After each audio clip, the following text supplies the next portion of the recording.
You realize deep way under the surface, and like a fire needs coal in the furnace. This is your goal that makes it all worth it. This is your why that gives you your purpose. Let's go. Thoughts can keep you down, pushing deep until you drown, or they can keep you up strong, focused on the now.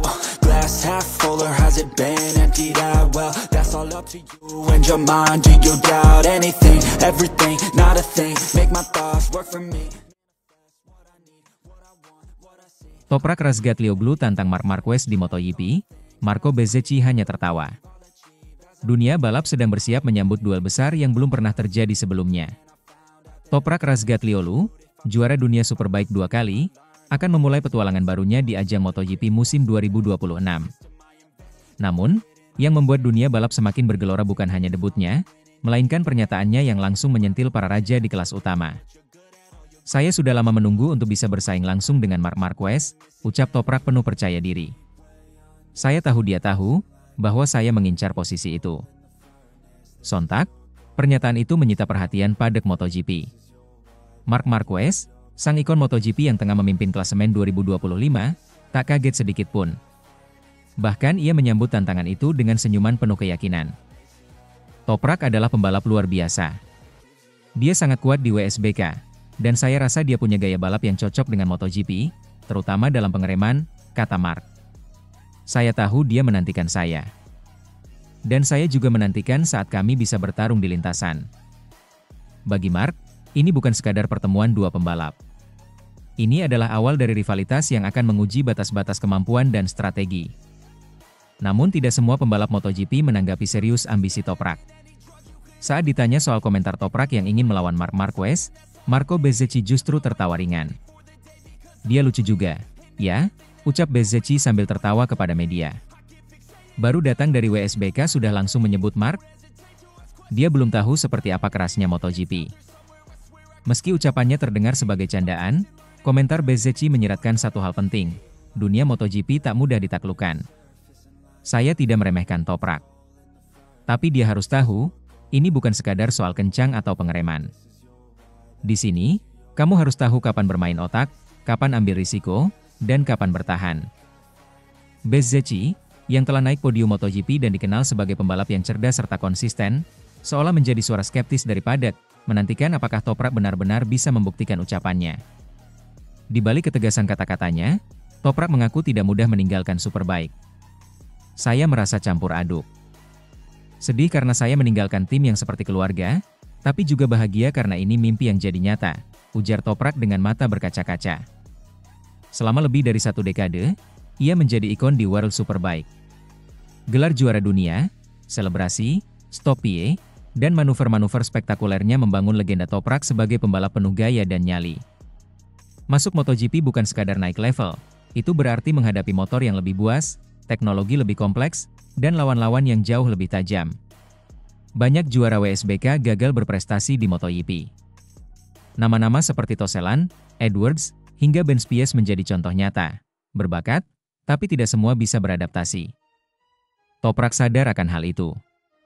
Musim pertama, saya fokus adaptasi. Tapi saya ingin langsung bertarung, katanya.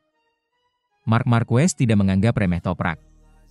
Ia bahkan menyatakan bahwa jika Toprak bisa beradaptasi dengan ban dan elektronik MotoGP, maka ia akan sangat cepat. Dia agresif dan berani. Tapi MotoGP bukan hanya itu. Konsistensi dan strategi sangat penting di sini, ujar Marc. Di sisi lain, Toprak tidak gentar. Ia menyebut bahwa ia sudah mempelajari gaya balap para rider MotoGP sejak lama, dan siap untuk bermain di level yang sama. Kehadiran Bezzecchi menambah warna. Ia menjadi semacam pengingat bahwa tak semua pembalap menyambut Toprak dengan kekaguman. Ada juga mereka yang ingin melihat bukti nyata, bukan sekadar pernyataan.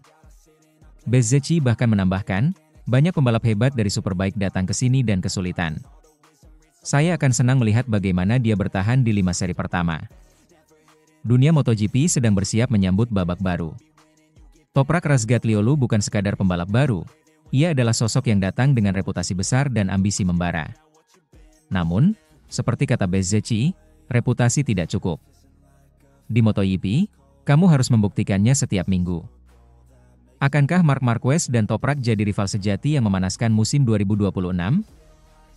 Atau akankah komentar Bezzecchi terbukti bahwa Toprak butuh lebih dari sekadar nama besar untuk bertahan di kasta tertinggi? Deep way under the surface, and like a fire needs coal in the furnace. This is your goal that makes it all worth it. This is your why that gives you what I need, what I want, what I see. I could be. Berpesta di Misano, Marc Marquez diprediksi kunci gelar ke-9 di rumah Rossi. Dovizioso, saya percaya dia akan meraih di sana. Musim MotoGP 2025 berjalan bak panggung kejayaan bagi Marc Marquez. Di usia 32 tahun, sang juara dunia 8 kali ini kembali menunjukkan bahwa dirinya belum habis. Bergabung dengan Ducati Lenovo Team musim ini, Marquez tak hanya kembali kompetitif, tetapi juga tampil dominan. Mengingatkan publik pada masa-masa keemasannya bersama Repsol Honda. Yang membuat musim ini terasa spesial adalah kemungkinan Marquez mengunci gelar dunia ke-9 di Misano, Italia. Sirkuit yang disebut-sebut sebagai rumah bagi Valentino Rossi. Jika itu terjadi, maka sejarah tak hanya tertulis lewat angka, tetapi juga lewat simbolisme yang dalam dan penuh makna emosional. Setelah 12 seri berlalu dari total 22 musim ini, statistik Marquez berbicara sendiri. 11 kemenangan sprint dari 12 balapan. 8 kemenangan Grand Prix, 12 podium sprint dan 10 podium GP, dengan total 381 poin, unggul 120 poin dari posisi kedua, Alex Marquez. Dengan format baru MotoGP yang menawarkan maksimal 37 poin per seri, sprint dan GP. Marquez mencatatkan rata-rata 31,75 poin per akhir pekan, sebuah angka yang hampir mustahil disaingi dalam kondisi normal. Jika tren ini berlanjut, maka kecil kemungkinan pembalap lain bisa mengejar, termasuk sang adik sendiri. Tak ayal, publik dan para pengamat pun mulai menghitung-hitung, kapan Marquez akan menyegel gelar dunia ke-9-nya? Melihat dominasi Marc Marquez sepanjang musim 2025, berbagai analisis mulai bermunculan terkait kapan sang pembalap bisa menyegel gelar dunia ke-9-nya. Dari sekian banyak prediksi, ada 3 skenario yang dianggap paling mungkin terjadi. Masing-masing memiliki tensi dan latar cerita yang berbeda. Skenario pertama dianggap sebagai jalur paling aman, Grand Prix Mandalika di Indonesia pada 3 hingga 5 Oktober 2025. Jika Marquez menjaga konsistensi dan terus mencetak rata-rata di atas 30 poin per pekan, maka bukan hal aneh jika gelar dunia itu dikunci di tanah air para fan MotoGP yang dikenal sangat militan. Di tengah hiruk-pikuk Mandalika dan dukungan luar biasa dari tribun penonton, momen itu akan terasa spesial, sekalipun bukan yang paling dramatis. Namun, jika keunggulan Marquez terus melebar dan para rivalnya termasuk adiknya sendiri, Alex Marquez tak mampu mengejar, maka skenario kedua bisa jadi kenyataan. Marquez mengunci gelar di Motegi, Jepang, pada 26 hingga 28 September. Motegi memang bukan tempat yang asing bagi sang juara dunia. Tapi untuk bisa memastikan gelar di sana, Marquez harus meninggalkan Jepang dengan keunggulan minimal 185 poin atas pembalap di posisi kedua. Sebuah target yang realistis, namun tetap bergantung pada bagaimana performa pesaing dalam beberapa seri sebelum itu. Lalu, ada skenario ketiga, dan inilah yang paling menarik perhatian. Jika dalam 4 seri ke depan, yaitu di Austria, Hungaria, debut tahun ini, Catalunya, dan San Marino, Marquez mampu menambah 103 poin atas Alex Marquez, maka gelar dunia bisa dipastikan jauh lebih cepat. Grand Prix Misano di San Marino akan menjadi panggungnya. Jika berhasil, Marquez akan unggul 223 poin usai balapan tersebut, dan tak akan terkejar lagi meski masih ada 6 seri tersisa. Bukan hanya kemenangan yang akan ia raih di sana, tetapi juga cerita yang akan hidup dalam sejarah. Karena Misano adalah kandang dari Valentino Rossi, sang legenda yang selama ini berdiri sebagai bayangan besar di balik karir Marquez. Jika Misano benar-benar menjadi titik akhir perburuan gelar itu, maka Marc Marquez tak hanya mengunci trofi dunia ke-9, tetapi juga menuliskan babak paling simbolis dalam perjalanan karirnya. Di hadapan dinding-dinding yang penuh kenangan akan rivalitas masa lalu. Mantan rival berat Marquez dan ikon MotoGP, Andrea Dovizioso, turut angkat bicara soal peluang ini.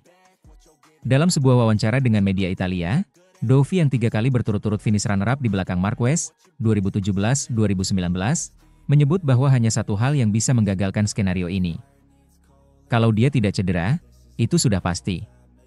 Dengan performanya sekarang dan dukungan dari Ducati, saya tidak melihat siapapun yang bisa mengejar, ujar Dovizioso. Misano akan jadi tempat yang sangat simbolis jika dia kunci gelar di sana. Tapi saya tidak terkejut. Marquez adalah satu dari sedikit pembalap yang bisa memanfaatkan setiap keunggulan teknis dan psikologis. Dovizioso juga menyoroti aspek mentalitas yang menjadi pembeda antara Marquez dan pembalap lain. Menurutnya, bukan hanya kecepatan yang membuat Marquez unggul, tetapi juga kegigihannya untuk menang di setiap kondisi, baik dalam sprint maupun balapan utama. Jika memang terjadi, keberhasilan Marquez menyegel gelar ke-9 di Misano akan punya dimensi simbolis yang luar biasa. Sirkuit ini sangat erat dengan nama Valentino Rossi, legenda MotoGP asal Italia dengan 9 gelar dunia yang sangat dihormati dan pernah menjadi rival sengit Marquez di masa lalu. Markas VR46 Akademi milik Rossi pun hanya berjarak beberapa kilometer dari sirkuit ini. Tak pelak, jika Marquez mengunci gelar ke-9 di sana, publik akan melihatnya sebagai semacam pengambil alihan tahta secara simbolis dari sang legenda. Dengan koleksi saat ini, 8 gelar dunia, Marc Marquez tinggal selangkah lagi menyamai rekor Rossi. Jika musim ini berjalan sesuai prediksi, ia akan menyamai catatan sang legenda dan membuka peluang untuk mencetak sejarah baru. Yang menarik, Marquez kini berusia 32 tahun, usia yang masih kompetitif dalam dunia MotoGP modern, terutama dengan penyesuaian gaya balap dan dukungan teknologi. Artinya, bukan tak mungkin ia akan membidik gelar ke-10 dan bahkan melampaui Agostini, 15, atau Nieto, 13, di masa mendatang.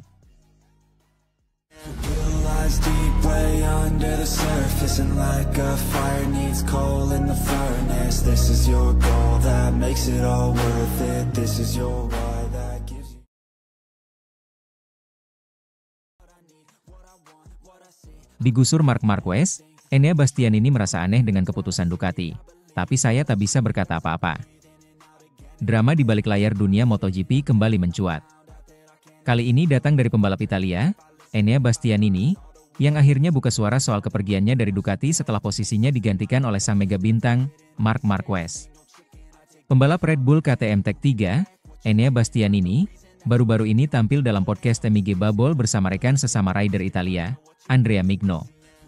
Di sana, Bastianini tak hanya membahas tantangan adaptasi dengan motor KTM, tapi juga mengungkap perasaannya setelah digeser dari tim pabrikan Ducati, sebuah keputusan yang ia sebut terasa aneh, namun tak bisa ia lawan. Setelah menghabiskan seluruh karir MotoGP-nya bersama motor Italia, 2025 menjadi awal baru bagi Bastianini bersama KTM. Namun bukan awalan yang manis. Bisa dibilang petualangan ini tidak dimulai dengan cara terbaik, kata Bastianini, mengawali ceritanya. Menurut Bastianini, saat ia bergabung, KTM sedang dalam masa sulit dari segi finansial. Ia bahkan sempat mempertanyakan kelanjutan tim hingga pertengahan musim. Selama 2 atau 3 bulan pertama, kami benar-benar tidak tahu apa yang akan terjadi. Jujur saja, saya bahkan sempat berpikir apakah kami akan bisa sampai ke Thailand, ungkapnya. Namun di tengah ketidakpastian itu, Bastianini menunjukkan mentalitas seorang petarung. Ia tetap mempersiapkan diri sebaik mungkin dan memuji semangat juang kru KTM Tech 3. Meski kondisi tim tidak ideal, tidak ada satupun dari mereka yang menyerah. Semuanya tetap fokus, tetap bekerja keras sejak hari pertama. Itu sangat saya hargai, tambahnya. Perlahan namun pasti, performa Bastianini mulai membaik. Di MotoGP Ceko, ia menyebut timnya mulai kembali ke ritme permainan.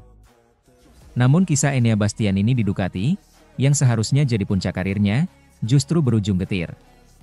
Bergabung sebagai pembalap tim pabrikan pada 2023, ia diharapkan menjadi pesaing gelar juara dunia.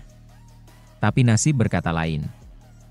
Tahun 2023 seharusnya menjadi tahun saya. Saya punya motor terbaik, tim terbaik, semua siap. Tapi kemudian semuanya runtuh hanya dalam satu balapan, ujar Bastianini. Di balapan pembuka musim itu, ia mengalami kecelakaan yang membuat bahunya patah. Meski sempat mencoba kembali, kondisi fisiknya tak pernah pulih sepenuhnya. Tak sampai di situ, ia kembali mengalami cedera di Barcelona. Kali ini lebih parah, patah kaki dan tangan. Tahun itu benar-benar mimpi buruk. Saya sempat merasa seperti kehilangan segalanya. Namun di tengah keterpurukan itu, Bastianini membuktikan dirinya bukan pembalap sembarangan. Meski belum fit 100%, ia berhasil bangkit dan meraih kemenangan emosional di Malaysia. Itu adalah momen yang sangat melegakan. Rasanya seperti saya kembali hidup. Sayangnya, performa yang mulai kembali membaik itu belum cukup untuk mengamankan tempatnya di Ducati. Pada 2024, ia tetap kompetitif. Namun satu momen di Le Mans menjadi titik balik segalanya. Saya kehabisan bahan bakar saat kualifikasi. Padahal saya sudah mengenakan helm merah, saya tahu saya bisa start di depan. Tapi kenyataannya, saya harus start dari belakang, meskipun kecepatannya cukup untuk menang. Bagi Ducati, insiden itu menjadi momen krusial. Di tengah spekulasi panas soal masa depan tim pabrikan, General Manager Ducati, Gigi Dall'Igna, membuat keputusan mengejutkan. Memilih Marc Marquez sebagai tandem Pecco-Bagnaia. Jorge Martin sedang menjalani musim yang luar biasa, dan banyak orang mengira dia yang akan dipilih. Tapi nyatanya, Gigi memilih Marc. Bastianini tak menutupi rasa herannya. Keputusan itu terasa aneh. Tapi hari ini, Anda tidak bisa berkata apa-apa karena Marc sedang tampil sangat baik.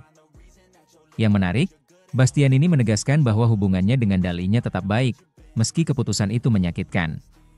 Ia memilih menerima kenyataan dan menyelesaikan musim dengan profesionalisme. Tak ada yang berubah. Hubungan kami tetap baik, kami menyelesaikan musim sebaik mungkin. Kini di bawah bendera KTM, Bastianini menatap masa depan dengan semangat baru. Meski jalan yang ditempuh lebih terjal, ia mengaku lebih matang dan lebih termotivasi.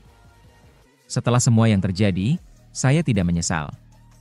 Saya belajar banyak, dan saya percaya semuanya terjadi untuk alasan yang lebih besar. Dengan semangat pantang menyerah dan motivasi tinggi, Enea Bastianini membuktikan bahwa walau digeser, dilupakan, dan dilukai oleh keputusan politik dalam dunia balap, ia tetap berdiri tegak. Karena pada akhirnya, karakter sejati seorang pembalap bukan ditentukan oleh motor yang dikendarainya, tapi oleh cara ia bangkit setelah terjatuh. Deep way under the surface, and like a fire needs coal in the furnace. This is your goal that makes it all worth it. This is your why that gives you.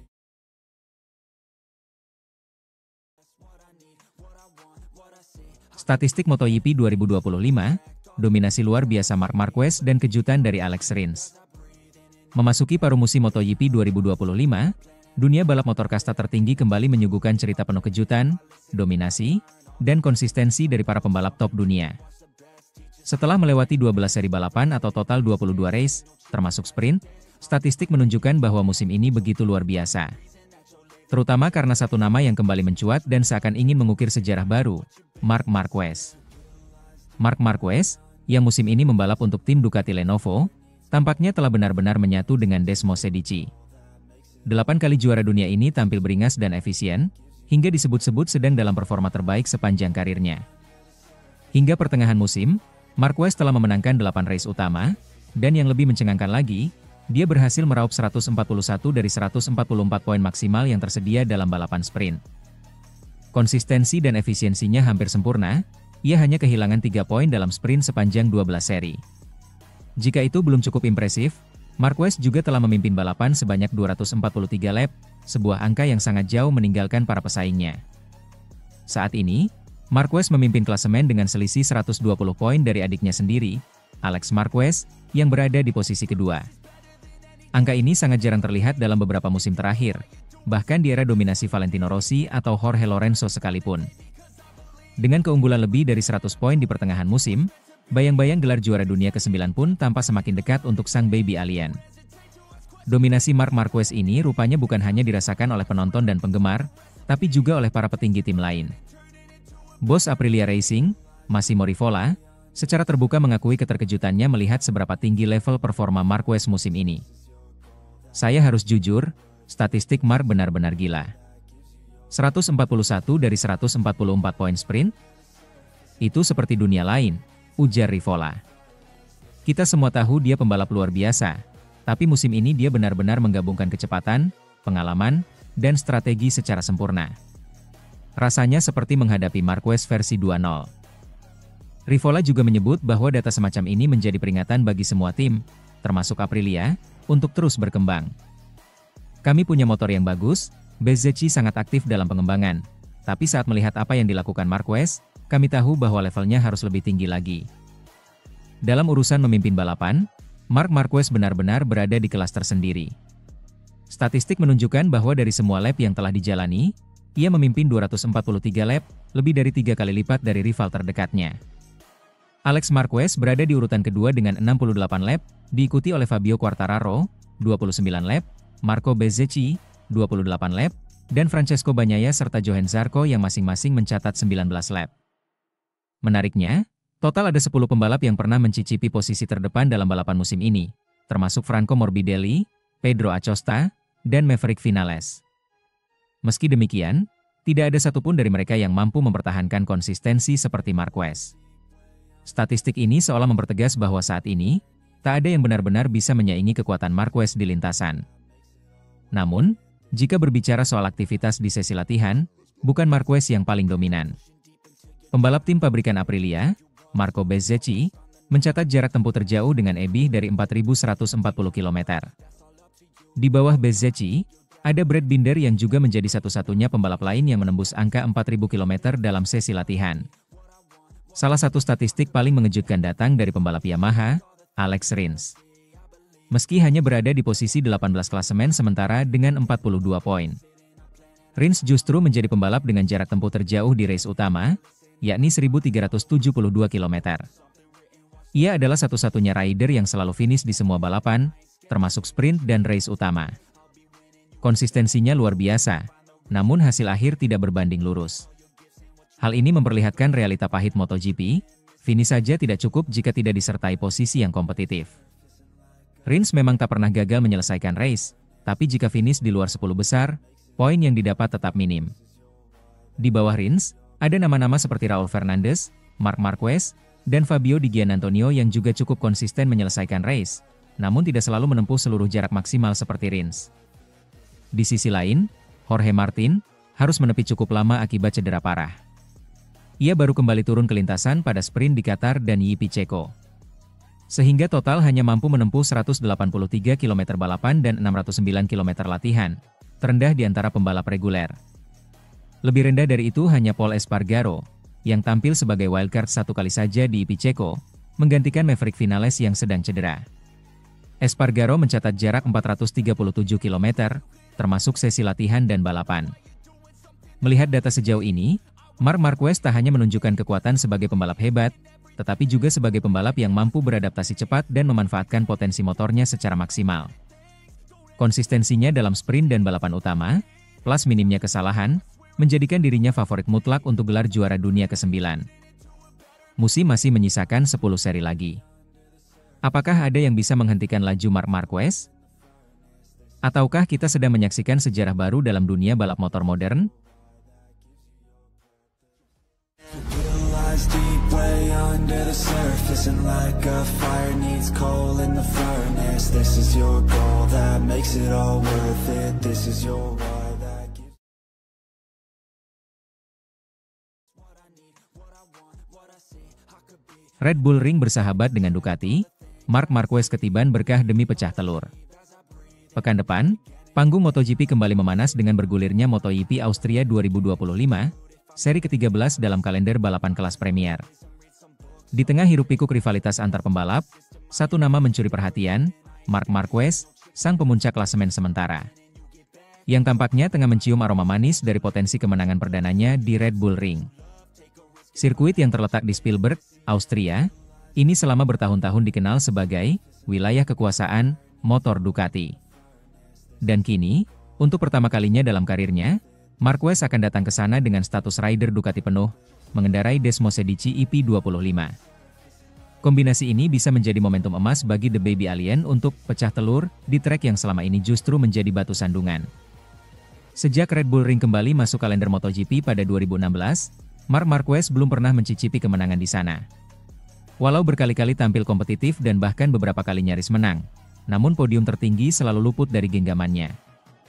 Sirkuit dengan panjang 4,3 km ini memang memiliki karakteristik yang tak sepenuhnya cocok dengan gaya balap Marquez selama di atas motor Honda. Namun kini ceritanya berbeda. Marquez datang dengan senjata baru yang telah terbukti ampuh di lintasan Austria. Motor Ducati yang dikenal punya kecepatan luar biasa di trek lurus serta stabil saat pengereman keras, dua aspek kunci di Red Bull Ring yang memiliki banyak titik hard braking. Tak berlebihan jika menyebut Ducati sebagai penguasa Red Bull Ring. Sejak 2016, motor asal Italia itu sudah mengoleksi 8 kemenangan di Spielberg. Bahkan dalam 3 edisi terakhir, 2022, 2023, dan 2024, pembalap andalan mereka Francesco Bagnaia sukses mencetak hat-trick kemenangan. Kemenangan demi kemenangan ini menunjukkan bahwa Red Bull Ring memang menyatu dengan DNA motor Ducati. Bagi Marquez, ini bisa menjadi peluang besar untuk memanfaatkan performa motor demi ambisi pribadi. Menjadi juara di lintasan yang selama ini membangkang padanya. Namun bukan berarti jalan Marquez menuju kemenangan bakal mulus. Salah satu tantangan utama datang dari layout sirkuit yang tergolong unik. Red Bull Ring memiliki 11 tikungan, dengan 8 diantaranya ke arah kanan dan hanya 3 ke kiri.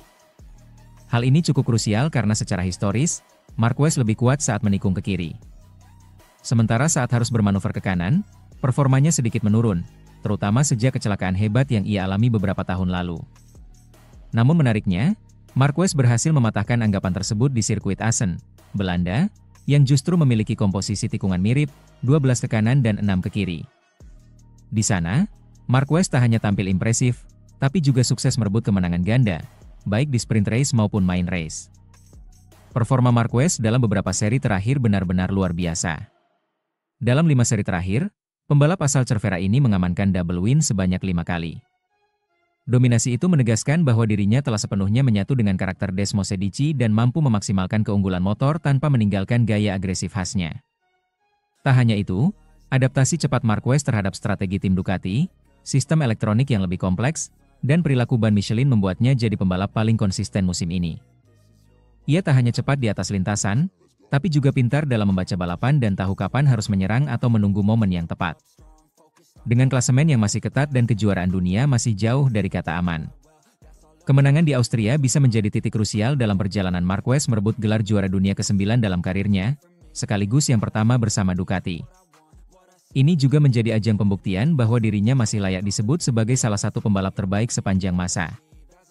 Dan lebih dari itu, kemenangan di Red Bull Ring akan melengkapi koleksi kemenangannya di hampir seluruh trek ikonik MotoGP. Termasuk yang sebelumnya menjadi musuh alami bagi gaya balapnya. Namun tentu saja, lawan tak akan tinggal diam. KTM yang berbasis di Austria dipastikan ingin tampil menggigit di kandang sendiri. Brad Binder dan Pedro Acosta disebut-sebut sebagai duo berbahaya yang siap memberikan perlawanan. Belum lagi Aprilia dengan Jorge Martin dan Marco Bezzecchi yang semakin menunjukkan konsistensi di paruh kedua musim.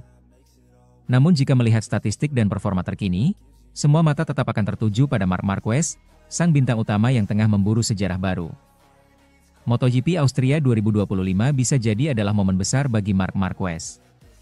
Dengan motor Ducati yang sudah terbukti ampuh di Red Bull Ring, performa pribadi yang tengah menanjak, dan motivasi tinggi untuk menuntaskan rasa penasaran, kans Marquez untuk meraih kemenangan perdana di Spielberg terbuka sangat lebar.